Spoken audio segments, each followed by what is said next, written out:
Hey there, and welcome to Connect the Dots Learning Center podcast. I'm Stephanie Wagers, your host, and I'm so glad that you're here. Whether you're a seasoned therapist, clinic owner, or just starting out, this podcast is your go to spot for insights, tips, and stories that will have you connect the dots in your practice. Today, I'll be talking with Kerri Bailey. Kerri was born and raised in Alabama, and that's where she discovered her passion for helping children. This led her to a career as an occupational therapist. After she'd worked years with adults in rehabilitation and in the public schools, she sought the freedom to make a bigger impact. In 2007, Kerri co-founded Child's Play Therapy Center, which grew to 4 locations, offering a wide range of services.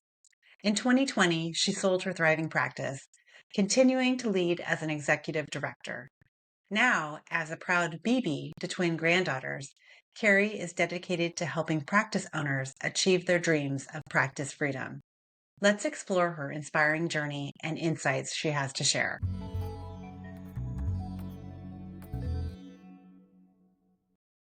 Okay. Welcome, Kerri Bailey. Kerri is an OT with over 20 years experience, right? Mhm. And you have gone from owning a practice, selling a practice, into some coaching with Practice Freedom U. And I'm kind of curious just to hear your journey through that process. Yeah, well, thank you for having me. I'm excited to be here today and share a little bit about me and what I do. Yeah, so actually well over 20 years as an OT. Because I like to say I was 20. yeah, I was actually about 20 years into my OT career before I even started my practice. So I worked about 5 years in the adult rehab world and then went from there to working in the public schools. And I did public school therapy for about 15 years. Okay. Absolutely loved it. It was a great fit for me at that time. And so at that point, I was 1 year away from becoming an empty nester. And it just opened up the opportunity for me to think what I wanted, my next journey to be. And so that was when I decided to launch a business. And like most practice owners, I started out just myself and slowly grew. And then a couple of years into my practice, I merged with a speech pathologist. Okay. And so she and I brought our businesses together and we became a partnership. And so at that point, our business really grew exponentially. And over time, we added physical therapy, we added mental health. We had 3 locations. They actually have 4 now, but at that point in time, we had 3. And Deborah, my business partner, she had some other business ventures that she wanted to really focus on. So she stayed on as a partner, but I became the operational leader of the company and was the one that was there on the day to day. So that's how I got started. And we're in Alabama, and so we had 3 locations in Alabama. And about 3.5 years ago, we sold our practice. And so, as you might imagine, that was a lengthy journey in itself leading up Right. to the sale. But once we sold the business, I agreed to stay on with them as the executive director. So I became an employee for the first time in many, many years. How was that? Was that really strange, or what did that feel like to you? It was a little strange. It was, in many ways, there was some weight lifted off of my shoulders, because I wasn't the person at the top that was solely responsible for everything anymore. But at the end, I had agreed to do that for 3 years. And so at the end of the 3 years, it was definitely time for me to move on. Mhm. And so that final year, and especially the final 6 months, I was in a transition period, bringing up new leadership to take over everything I had been doing. Mhm. And so that was when it was similar to the first time around when I was able to think, okay, what do I want to do now? Yeah. And I knew I wasn't ready to be retired. I'm not that old, and I knew I still felt like I had a lot to give. And I've always loved supporting others in their businesses. And even when I was still an owner, helping other owners. And so the idea of coaching just really appealed to me. And I thought I might be good at that. Yeah. Yeah. And so I reached out to a person that most pediatric practice owners know, Brandon Siegel, Yeah. and I spoke with him about it because he had done some coaching in the past, and he connected me with Jamie Schreier. And Jamie is a physical therapist, and he is the owner and CEO of Practice Freedom U. And that's all Practice Freedom U does, is coach therapy practice owners, adult practices, pediatric practices, all sizes. And so when I met with Jamie, it was just an immediate match. I could just Yeah. tell it was going to be the right place for me, because just because you have experience and knowledge doesn't make you a good coach. And I No, knew that, no, and I knew I leader, needed, right. yeah, I knew I needed to be mentored. And so Jamie has been coaching me and mentoring me for the past almost year now. And so yeah, so that's how I ended up coaching at Practice Freedom U.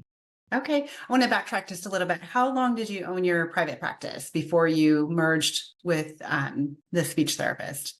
It was only a couple of years, Okay. and actually even during that period, she and I were leasing space adjacent to each Okay. other. All right.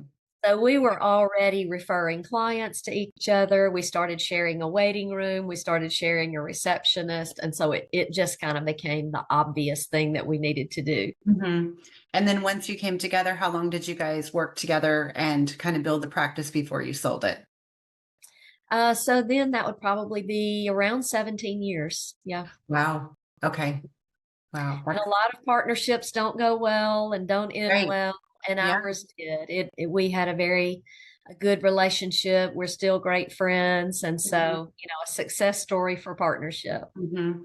And three locations. I have two. So were your three locations, were they fairly close together? What did that look like distance wise? Yeah, so two of them were fairly close together, about 30 minutes Okay. apart. Our largest main location is in the Birmingham area. Mhm. And so what ended up actually being our third location is only about 30 minutes away from it. But then we also had a location in Huntsville, which is about 2 hours away. Mhm. And then now they've added a fourth location, which Oh, started as I was transitioning out. That was happening. And the fourth location is also in Huntsville. So basically now we have two in North Alabama, two in Central Alabama. mhm. How was that transition when you went from owning your practice into selling it and staying on from your Mhm. staff's perspective? That must have been a little From the uncomfortable. staff Yeah. perspective, well, first of all, the new ownership was not present with us. Okay. So on a day-to-day basis, nothing looked any different. Okay. So when we obviously announced that we had sold the business, we had the new owners there, so they had an opportunity to share their vision, and we, had an opportunity to try to, tamp down anyone's fears. Yeah. And also, this happened in 2020, so so our sale happened in October of 2020. We had signed the letter of intent in February of 2020. And then in March, everybody knows what happened in March. So that actually postponed our closing. But the new owners were very faithful and loyal to stick with us through all of that and supported us through it. But anyway, I'll never forget, because when they came in October and we actually announced that we had sold the practice, we all were masked, and it was just that crazy time. So yeah, it was weird. I bet I would have been terrified that the sale would have dropped because we didn't know what was going to happen, right? In Exactly. And it very well could have. And, yeah, if we had not done a good job, which I'm very proud of, like so many practices did, of getting through it successfully, it right. would have dropped. Yeah. They certainly weren't going to buy us if we were failing. So, it was Now, risky. were you actively seeking someone to buy your practice or did it just kind of come along for you? We were not actively trying to sell. And, we had several suitors come our way that, Mhm. most of them we just ignored, to be Right. honest, because they They didn't look want like so a much good money. fit. Yeah. Yeah. Yeah. Mhm. So when we, and we had actually ignored this one a few times too, and they just kept coming back. And one of the partners was a speech pathologist, so we liked that there was a clinician involved and that it wasn't just, a bunch of men in suits, so Right. That don't know it anything about pediatrics. You're right. exactly, Yeah. exactly. Yeah. Wow. And was that a relief when you were done? Or Oh gosh, it was a yeah. big relief Yeah. because the process, even COVID aside, the process was very arduous to get there. Hmm. I bet. I bet. So then you sold your practice, you reached out to Brandon, he hooked you up with Jamie, and just kind of walk through that process. He coached you to be Mm-hmm. a Mm-hmm. coach. Yeah, and that's actually one of the reasons that Brandon connected me with Jamie is because Jamie does have a very structured training program for his coaches. So there were training videos that I could view on my own time, and then I would meet back with him, and we would sort of debrief. And so yeah, it was. I can't really call it intense because I could really do it on my own pace, Hmm. but it was very thorough. Hmm. Yeah. Have And you he's come? still training me. He's still coaching me You now. always have stuff to learn, I'm sure, but just having that experience and owning a practice and knowing the things that come up, like we just talked about Uh-huh. the theft and, Yeah, things that come up all the time that you would never exactly. think would, right? Exactly. All Yeah, the time. all the time. Have you ever been stumped Oh by? gosh, yes. Yeah, yeah, okay. I'd be lying if I said I hadn't. Right, right. Uh, what do you feel like keeps coming up for practice owners? What barriers are they facing that they come to you for coaching? Yeah, I think probably the two biggest ones that I hear right now is reimbursement and recruitment. Those seem to be the two Mhm. biggies. And reimbursement just isn't getting any better. It's not going up. If anything, it's going down, and everything else is going up. Right. Salaries are going up, overheads going up. So just having to figure out how to navigate that is tricky. And Mhm. then recruitment, I think it's the hardest it's ever been. And Mhm. back when I was hiring, we would go through dry spells, but then it Right. would kind of circle back around and we would be Yeah. flooded with resumes. And then Mhm. now a lot of my coaching clients, I mean, it can take them a couple of years to get a good candidate, and that's just crazy to me to Yeah. think. And of course, it varies in different geographic areas as well. But I think across the board, people are struggling with recruiting. Mhm. And it's directly tied to the reimbursement, right? Because you can't increase your salary to Mm, match what they're coming out of school with that's debt. right. Yeah. Exactly. Yeah. We seem to be getting a flood of speech, which was opposite before. We're getting speech Mm, applicants, no OT. yeah. Are you seeing that too across the It's country or? it's funny how it just varies. Like some people would have the exact opposite of what you just said, you Mhm. know, and then other people that aren't getting anything, for any discipline. Mhm. Um, but yeah, I've heard, well, we're getting speech. I've heard, well, we're getting OT, but not speech. It Right. just really varies. Yeah. Do you have any tips? I know you don't want to give away too many things, but besides Indeed, because Indeed is expensive and Yeah, yeah. works super well, what would you recommend practice owners do to kind of? And again, I keep referring back to Brandon, but I've heard Brandon say all the fish in the pool, everybody's looking in Indeed. So you're just in there dog eat dog with everybody else in Indeed. So it's finding creative ways to Mhm. set yourself apart. And you know, I I know, internal referrals are probably Mhm. one of the best Right. ways. And I think sometimes we forget to use the value of our own team. And, I would always say to my team, now, I'm not just talking about people that are looking for a change. I'm Mhm. talking about anybody that you think would be a good fit for our practice, whether they're looking for a change or not. Mhm. Let's ask them because, a lot of times people might be in a job that they're just kind of ho hum about. And they're not in love with it, but they're not miserable. And so they just keep trucking along and they don't have their resume out there anywhere. Yeah. And so it's finding those people that may not be actively looking, but Mhm. yet if an email drops in their inbox, they might think, Like, well, oh, well, maybe. what's it going to hurt to have a conversation? Right. So really setting yourself apart from other practices, that's Hmm. kind of the key. Sure. I remember being at Brandon's event in February. Was it February? I think. Hmm. And he asked for people to raise their hands if they were looking or having a hard time looking for employees. And every hand in that room went up. And I was like, oh gosh, Yeah, like I'm competing against everybody in here. that's exactly right. Yep. Yeah. Yeah. So, besides tap dancing and doing all the things. What can you do? And Yeah. even when you are in Indeed, you have to find a way to make your ads, what are people looking for that you can Mhm. make your ad stand out from just everybody Mhm. else's that's out there. It's not easy Yeah. to do. No, and I feel like the biggest thing that comes up for us is people are looking for that work-life balance Hmm. culture, and Hmm. that trying to get that across in a ad is a little bit difficult. It is because you know what? Work-life balance doesn't mean the same thing to everybody. It doesn't. To some people, it just means I can work, from 8 to 5, 5 days a week. And when I leave here at 5 o'clock, I don't want to have to take work home. But Right. to other people, it means, well, I want to be able to do Mondays and Thursdays at this time and Tuesdays at this time and not work at all on Fridays. So you have to ask, what does that even mean to you when you Right. interview somebody?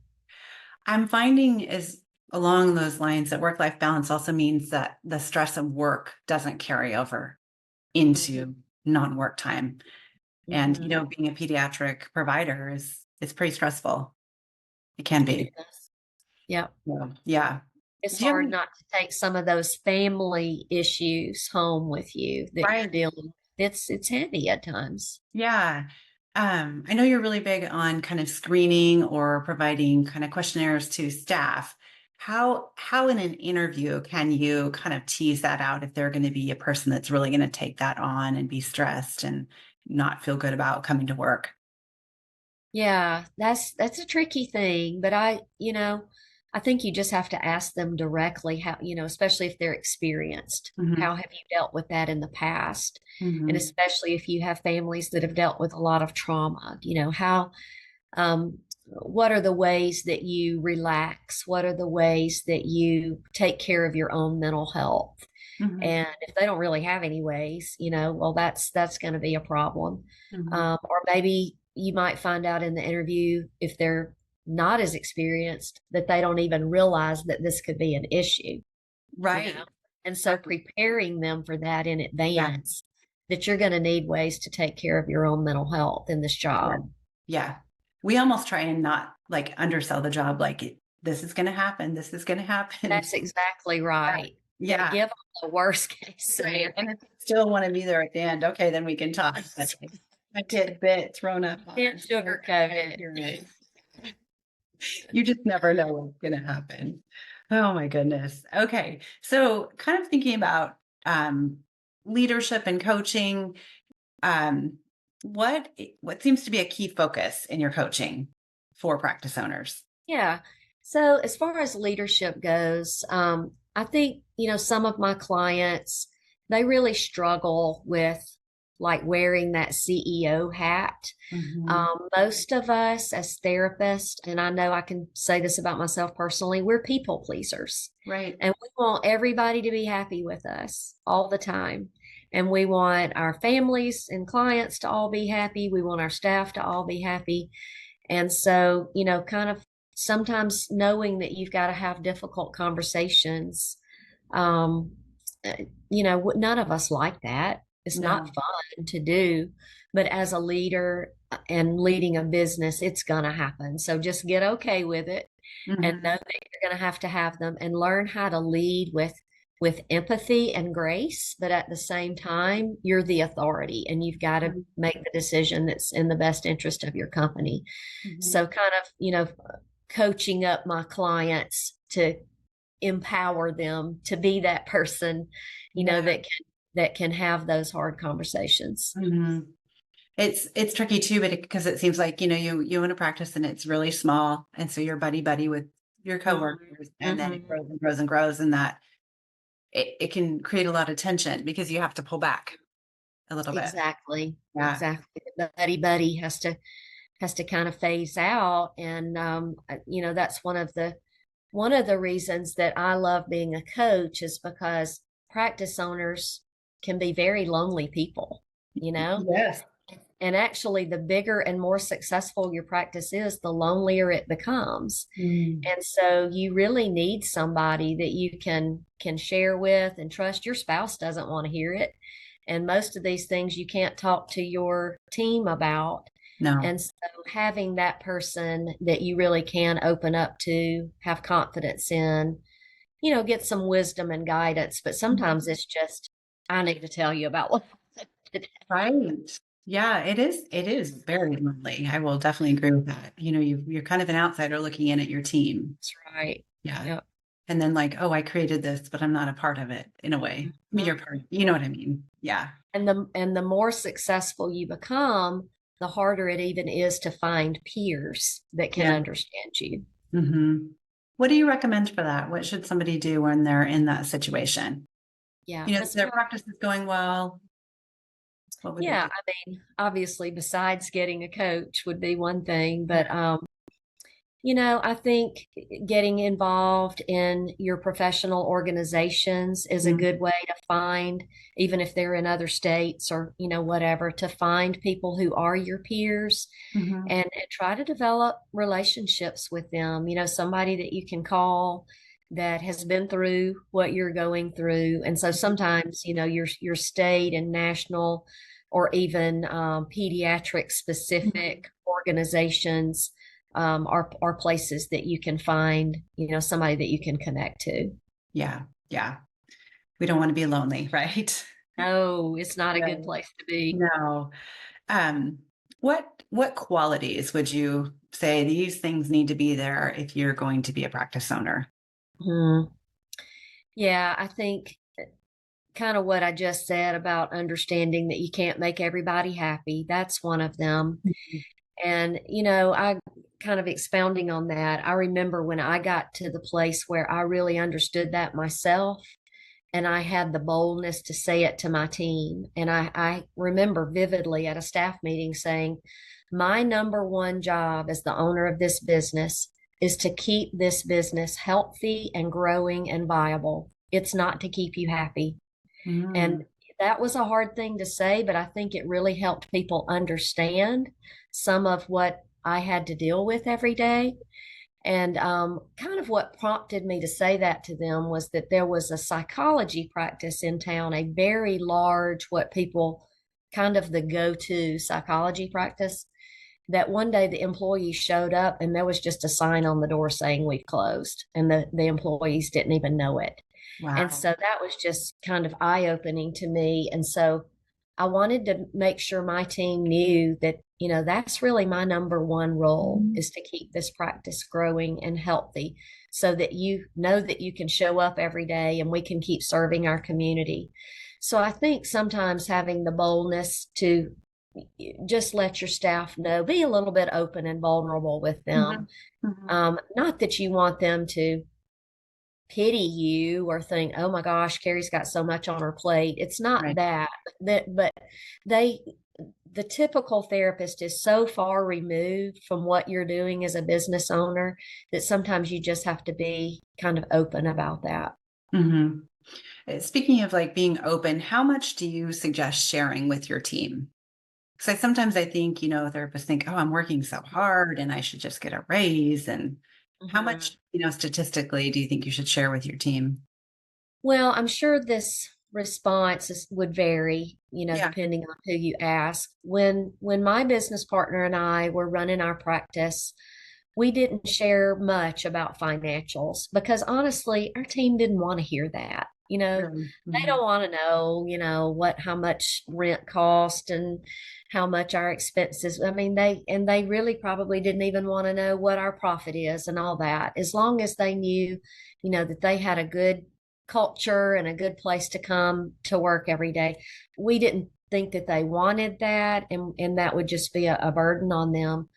What we did share with them was more those key performance indicators, like our percentage of attendance and our Mhm. cancellation rates. We thought it was important for them to know, even on an individual level, what Right. their cancellation rates are, Mhm. and understanding what their role as a therapist is in influencing their families to come and be Mhm. consistent. When I start looking with a new coaching client at their financials and their KPIs, one of the biggest things that we often have to tighten up is their attendance policy, Right. because their therapist schedules may be packed and they've got a wait list a mile long.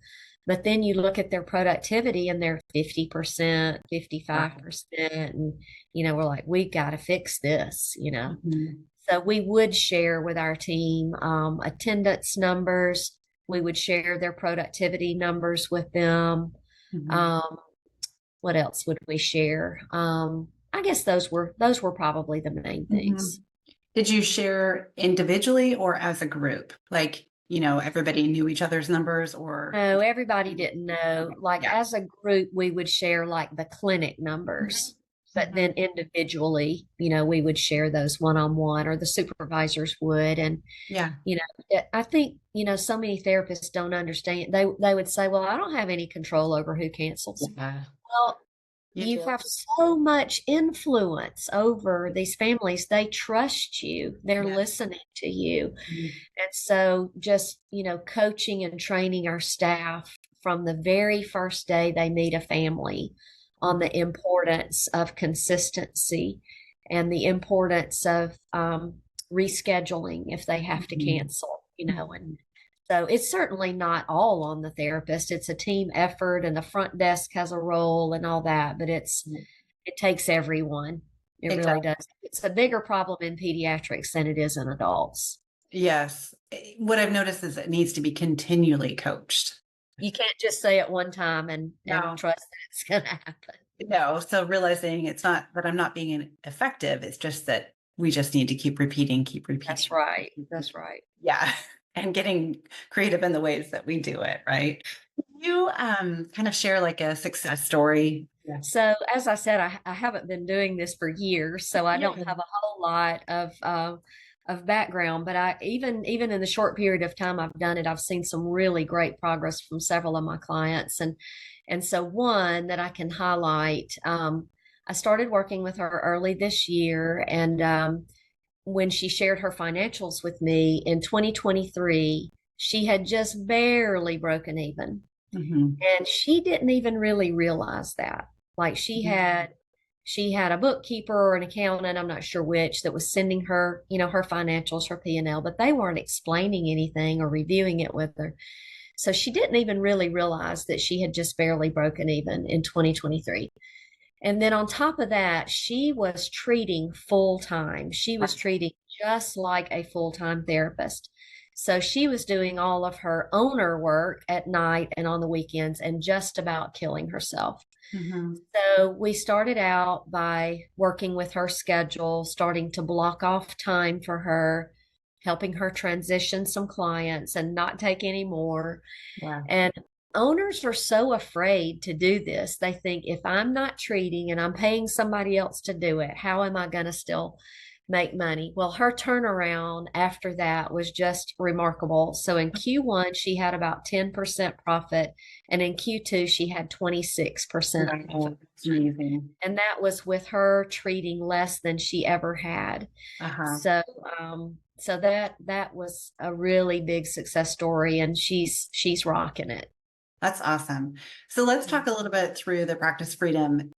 How does it work? Do practices take kind of a questionnaire and then you break down what they might need? Because it sounds like you look at books, you look at everything.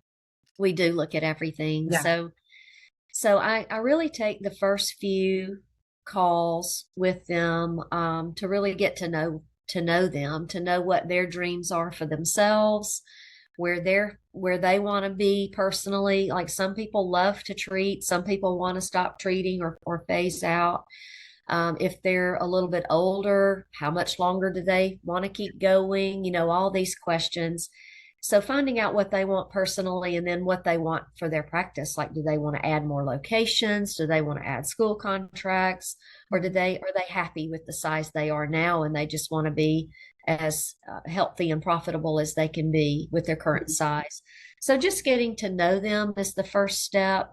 And then we formulate goals together and we look at kind of like when you set goals for a new client or a new patient at work, what's important to them. And so we do what we call a 90-day sprint.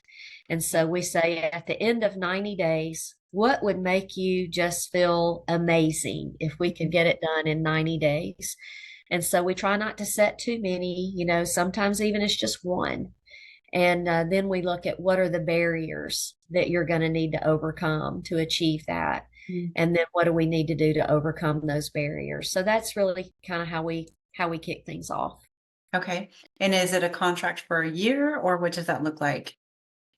Yeah, so for our smaller to medium sized practices, we have the program that we have is called Lighthouse Leaders, and it's a 1-year commitment.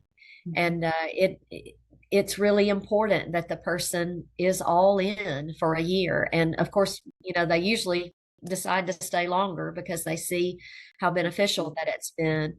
But it is a 1-year commitment for Lighthouse Leaders. For the larger practices, we do more what's called executive coaching.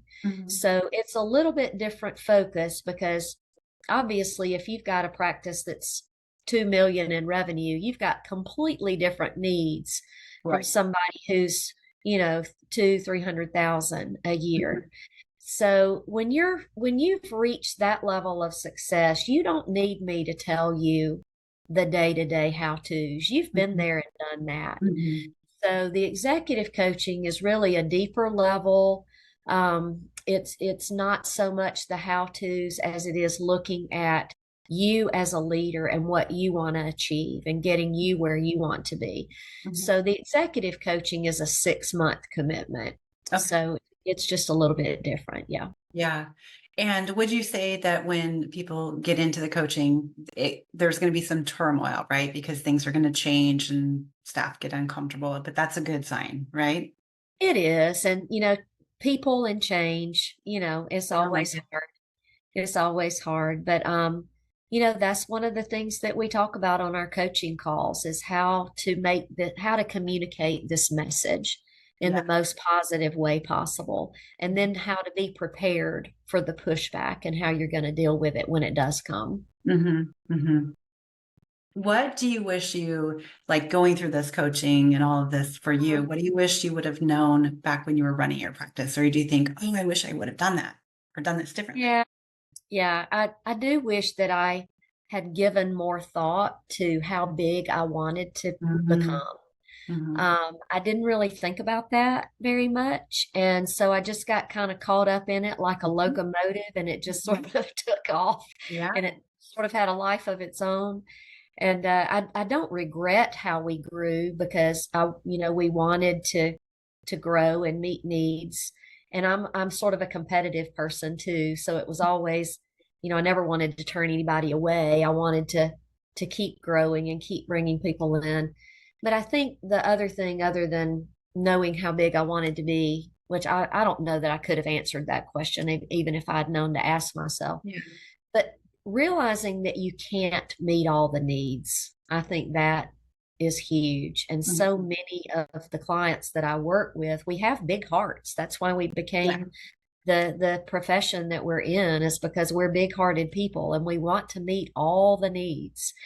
And you can't do it. You just can't. And in some states, like in mine, we could never even afford to accept Medicaid because the Medicaid rate is so low that it's not viable. Right. And some states Medicaid rates are pretty good, and in others like mine, they're terrible. And so I went through a really rough time with that, and because that was a population that I felt like I was ignoring. And I hate to say it, but I had some staff members and some other practice owners who sort of shamed me for not taking Medicaid because it seems like you're not an altruistic person. Right. And, just realizing that what the reimbursement would have been, Yeah. we couldn't have survived. Right. And if you don't survive, you can't serve anyone. That's exactly right. Right. Yeah. Yeah. Can't That's meet any needs. you're right. Exactly. What are some emerging trends that you're seeing that practice owners now should be aware of? Because things have changed over the time. I've definitely seen changes in Yes. employees, Yes. changes in parents, and Hmm. massive changes in clients and behavior. So, Hmm. what are you seeing? Sure. Yeah. So, one of the trends that I see is more home and community based practices. Okay. And I think the reimbursement is a big part of that because obviously you can reduce your overhead if you don't have Hmm. a clinic space. Hmm. Now, those practices have their own set of challenges, Right. but you can really reduce your overhead, obviously. So that's a trend that I'm seeing a lot of. And then, employees are just different now than they were. And I'm not saying that in a negative way. You hear a lot of, negativity about work ethic and all that. But I think stereotypes aside, I think we all know that the people we're hiring now are very different than the people Mhm. I was hiring 15 years ago. Yeah. And I think just going into it with that mindset of knowing, and it took me a long time because I'm old, it took me a long time to recognize and go, you know what, they're not going to adapt to me. They're No. just not. I'm going to have to adapt to them if I'm going to make it. Yeah. And so knowing on the front end that your new hires are probably not going to be with you for 5+ years. They're just probably not. And you'll have a few unicorns that would, but typically that's not the case now. And so I really did still attempt to, and I coach my clients now to try to at least tease out those candidates who will be with you for 3. Because if they're less than 3, you've probably just lost money on Yeah. all that you've poured into them. Mhm. So trying to find people that will stay with you for at least 3 years, and not taking it personally when they don't stay. Just be prepared for it, know how to deal with it, Have a know plan. that you're going to have a plan, know that you're going to move on, and then you're going to be fine. Mhm. Why do you think what with the generation that they're not staying at jobs longer? I wish I knew stuff. I know, right? I don't know if it's they always think the grass is greener somewhere else, and then they go there and find out it really wasn't any greener, or whether it's just this mindset of constantly keeping momentum in your career. And maybe you think if you stay somewhere too long, you're going to get stagnated there. Mhm. I don't know. Those are a couple of theories. Yeah, yeah, I know, I'm older too, and, like, we just put our head down and worked. Exactly. Pulled up your big girl pants and you just did it. Mm. So, that's been a shift for myself and my husband. We were just having this conversation yesterday, like, they're not going to adapt, we have to adapt, and we have to figure it out. Exactly. That's Do you right. have any resources or books or anything that you would recommend for practice owners to read up on that, to understand the generation that's coming and that we're employing? Yeah, one of my favorite books is called No Ego by Cy Huh. Wakeman. Okay. CY Yep. Wakeman.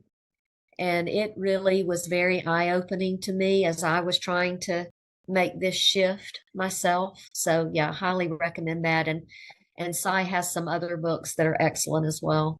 Okay. Awesome. We actually have that. I have not read it yet, so I will do that. It's a good one. Yeah. So if somebody wants to get started with practice freedom, what are the steps to do that? Yeah, they can reach out to me directly. My email is Kerri, Kerri, at practicefreedomu.com, and it's just the letter U. Okay. Or you can find me on Facebook. I have a Facebook page called Kerri Bailey Private Practice Coaching.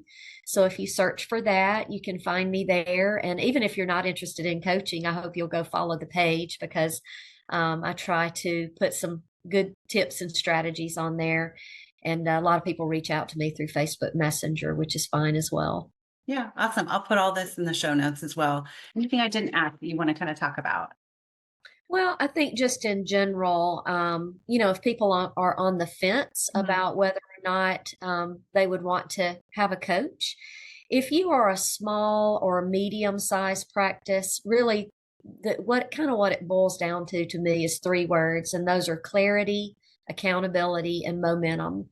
And so many people that are early in their journey with their practices, they don't have clarity on, especially their finances. And Mhm. so we really do a deep dive into that, what we call your practice model, or Brandon Siegel calls it your practice algorithm. What's broken and what do we need to do to fix it? And so clarity is the first one.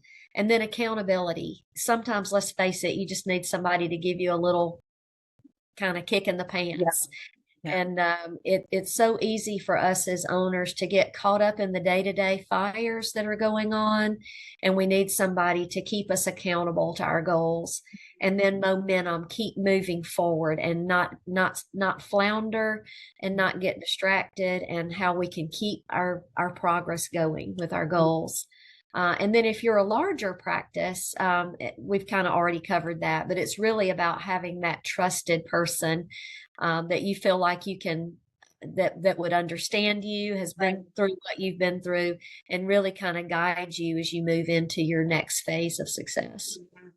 Yeah, that's so much of it is just having somebody to bounce an idea off of. You think like, well, I think this is the right thing to do, but then you're getting a second opinion of, yes, it is the right thing to do, or no, we Exactly. should. That validation is so Yeah. important, and Yeah. it's hard to, again, there just aren't people out there that can validate us because they don't know.